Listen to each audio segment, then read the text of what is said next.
안녕하세요, 독일가시입니다. 진천 정원에도 봄이 가고 서서히 여름이 찾아오고 있어요. 굉장히 푸르른 모습으로 변하는 중입니다.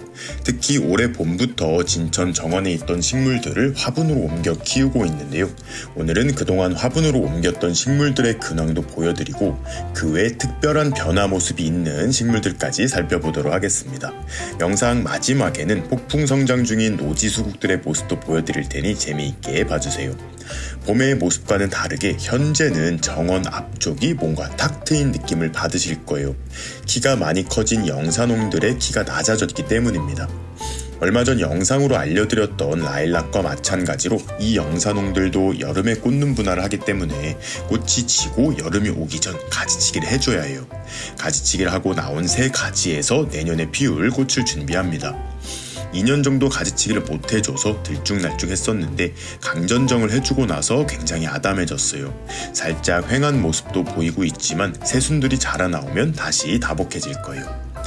화분에서 키우는 왕벚나무도 너무 잘 성장하고 있어요. 작년 초봄 왕벚나무 묘목을 사와 화분에 심고 지금 2년차가 되었는데요.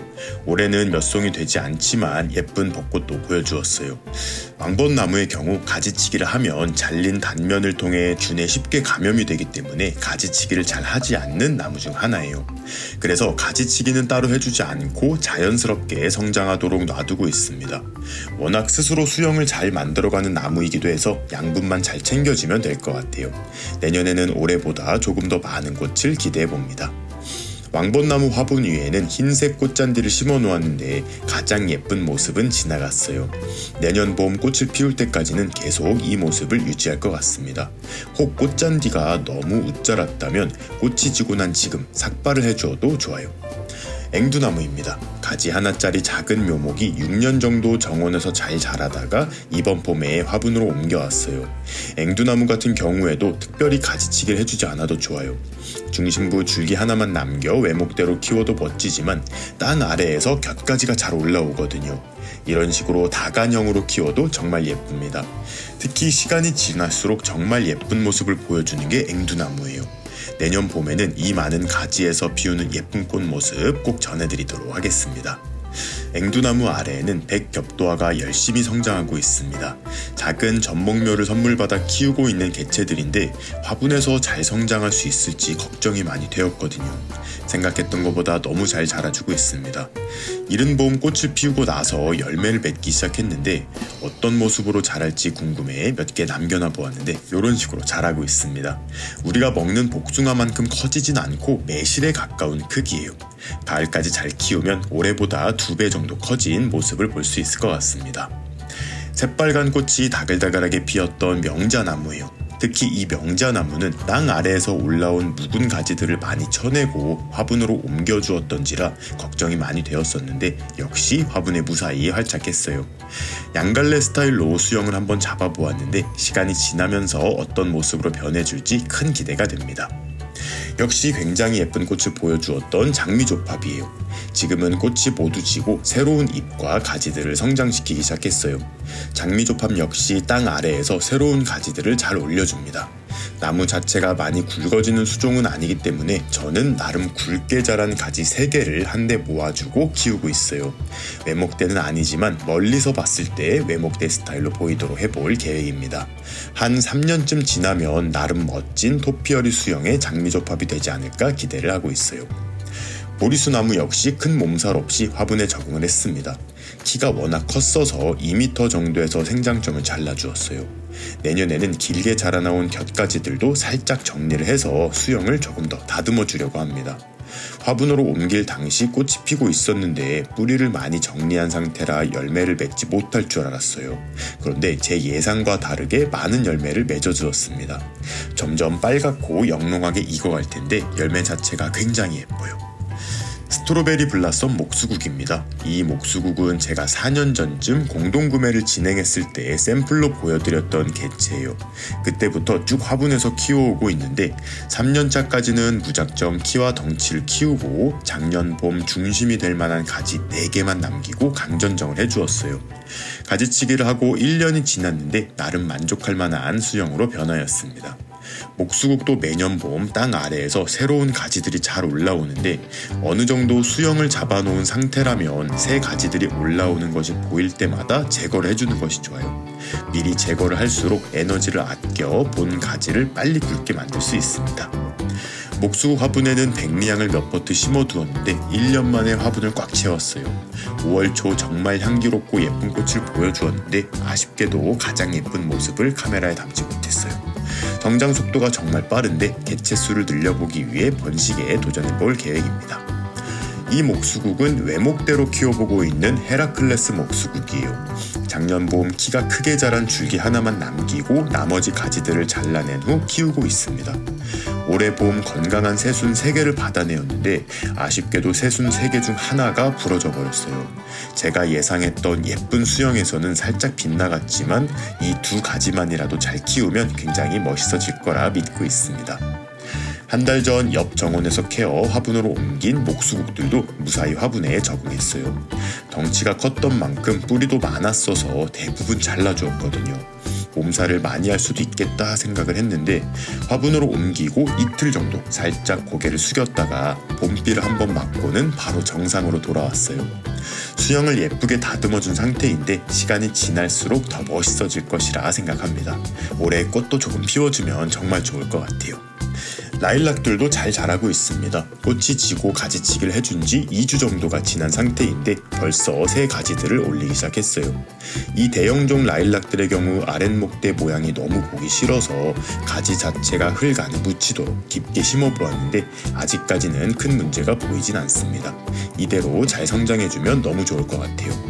팔리빈 라일락도 꽃이 진 후 전체적으로 가지치기를 해주었는데 새 가지들을 많이 올리기 시작했습니다. 내년에는 조금 더 풍성해진 모습을 볼 수 있을 것 같아요.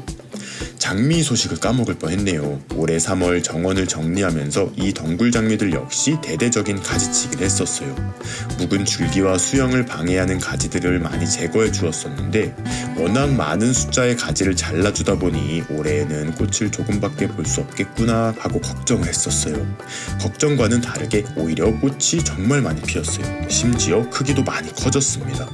양분을 빨아 올려 건강한 가지들에만 전달을 하다 보니 그런 것 같아요. 이제 매년 신경 써서 장미들 가지치기를 해주려고 합니다. 어버이날 분갈이를 해두었던 카네이션의 근황도 궁금해하시는 분들이 많으시더라고요. 분갈이 후 새 흙으로 뿌리가 잘 내린 듯 합니다. 한 달간에 걸쳐 많은 꽃들을 피워내었고 아직도 피어날 꽃봉오리들이 많이 남아있어요. 꽃이 시들 때마다 가지들을 잘라주고 있는데 여기에서 새 가지가 자라나오면서 내년에는 좀 더 커진 덩치를 보여줄 것 같아요. 화분 정원 식물들의 근황은 여기서 마무리를 하고 소식을 전해드릴 만한 몇몇 식물들의 모습도 보여드릴게요. 연꽃입니다. 빨간 대야째로 월동을 했어요. 부직포 2겹을 덮어 월동에 도전했는데 다행히 성공을 했습니다. 현재 잎도 엄청 많이 올려주었는데 올해는 꽃을 보여줄 것도 같아요. 연꽃은 비료를 정말 많이 그리고 자주 주어야 한다고 해서 유기질 비료를 틈틈이 챙겨주고 있습니다. 초대형 꽃을 피우는 품종인데 올해는 꼭 꽃 모습도 보여드리고 싶어요. 앞에는 초미니 연꽃도 하나 키우기 시작했습니다. 리틀 레드 미싱이라는 품종인데 매년 월동에 실패를 했었거든요. 올해에는 잘 신경을 써서 키워볼 계획입니다. 작은 촉 하나로 시작한 상태라 올해에는 꽃을 기대하진 않고 있어요. 수생식물들을 키우게 되면 꼭 물 안에 장구벌레들이 많이 생기는데 모기를 정말 싫어하다 보니 얘네들도 꼴배기가 너무 싫습니다. 온실에서 무사히 겨울을 보낸 올리브나무와 커피나무들도 5개로 나왔어요. 갑자기 뜨거운 햇빛을 많이 받게 되면 잎에 화상을 입을 수 있기 때문에 큰 호두나무 아래 그늘진 곳에서 빛에 적응시키고 있습니다. 아르베키나 올리브나무 같은 경우 작은 묘목으로 시작해 6년차가 되었는데 온실에서 웃자란 가지들이 많아 가지치기를 싹 해준 상태예요. 지금은 휑한 느낌이 많은데 가을쯤 되면 다시 풍성한 모습으로 변해줄 거예요. 무늬 커피나무는 이번에 열매를 많이 달아주어서 그런지 크게 성장을 하지 않고 있어요. 마지막 열매들까지 수확이 끝나면 양분이 많은 흙으로 분갈이를 해주어야 할 것 같습니다. 옆에는 씨앗부터 키우기 시작한 옐로우 버번과 레드 버번 커피나무가 있어요. 발화 후 올해가 5년 차인데 조만간 첫 꽃을 피워줄 것 같아요. 커피나무는 베란다에서도 굉장히 예쁘게 키울 수 있기 때문에 여러분들도 꼭 한번 키워보셨으면 해요. 얘네들 같은 경우 올해 자라난 잎들이 손바닥만하게 크더라고요. 점점 덩치가 커지고 있어서 굉장히 뿌듯합니다. 마지막으로 수국 소식들도 살짝 보여드릴게요. 지금 노지에 심어놓은 엔들레스 썸머들이 꽃을 피우기 시작했어요. 재작년 삽목을 했던 개체들이니 올해로 3년차가 된 것들이에요. 닭장망을 두르고 그 안에 낙엽을 채워 월동채비를 했었는데 어느 정도 효과를 본 것 같아요. 너무 힘든 작업이라 올해 또 해줄지는 모르겠지만 꽃을 보니 너무 기쁩니다. 닭장망과 낙엽 조합으로 월동채비를 해준 성채수국의 경우 생각보다 많은 꽃대로 올려주었는데 아무런 월동채비를 해주지 않았던 개체와 차양막으로만 바람을 막아준 개체 그리고 비닐로 둘러주었던 수국은 모두 꽃을 피우지 않을 것 같아요. 너무나 아쉽습니다. 그리고 일주일 전 노지에 심어둔 아리바 수국과 캔두는 땅에 잘 적응을 하고 있는 것 같아요. 꽃이 지고 나면 꽃볼을 모두 제거해주고 크게 성장할 수 있도록 비료도 한번 줄 계획입니다. 상토포대에 삽목해둔 수국도 3주가 지났어요. 줄기를 살짝 당겨보니 단단하게 박혀있는 것이 뿌리가 돋아난 것 같습니다. 낮 온도가 이제 많이 올라가다 보니 낮에는 살짝 처지는 모습도 보이고 있어요. 다행히 뿌리가 자라났으니 어느 정도 성장하면 옮겨 심기를 해도 될 것 같습니다. 오늘은 이렇게 진천 정원에 자라는 여러 식물들의 근황을 보여드렸어요. 요즘 진천 온실 속 식물들의 근황도 궁금해하시는 분들이 많으신데 조만간 온실을 살짝 보수를 할 계획이거든요. 어느 정도 완성이 되면 바로 또 소식 전해드리도록 하겠습니다. 그럼 오늘도 재밌게 보셨거나 도움이 되셨다면 구독과 좋아요 그리고 알림 버튼까지 눌러주시면 감사하겠습니다. 뿅.